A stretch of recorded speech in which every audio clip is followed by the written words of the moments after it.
እምብለይና ማልፅበ እምብለይና ማልፅበ ብዙሕ ማሕበራዊ ኢኮኖሚያዊ ለውጥታት እዩ ኣግንዩ እምቢ እሺ ሃማል ቀሊል ይኮነ ቆራፅነት ይሓትት እዩ ካብ ታሪክ መዝገብ ምርኣይ ንኽእል ኢና እምቢ ዝበሉ ሰባት ክንደይ ዝኣክል ዋጋ ሃም ዝኸፈሉ ደስ ዝብለካ ነገር ግን ብኡ ልክዕ ተትርፈሉ ነገር ምህላይካ እዩ እምቢ ትብል ተለካ ንዓለምና ናለውጢ ማርሽ ቀየርቲ ወይ ናለውጢ ሓዋርያት ተባሂሎም ዝፍለጡ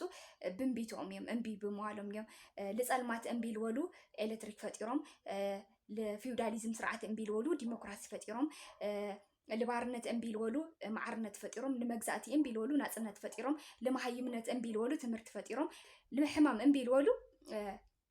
መድሓኒት ፈጢሮም ስለዚ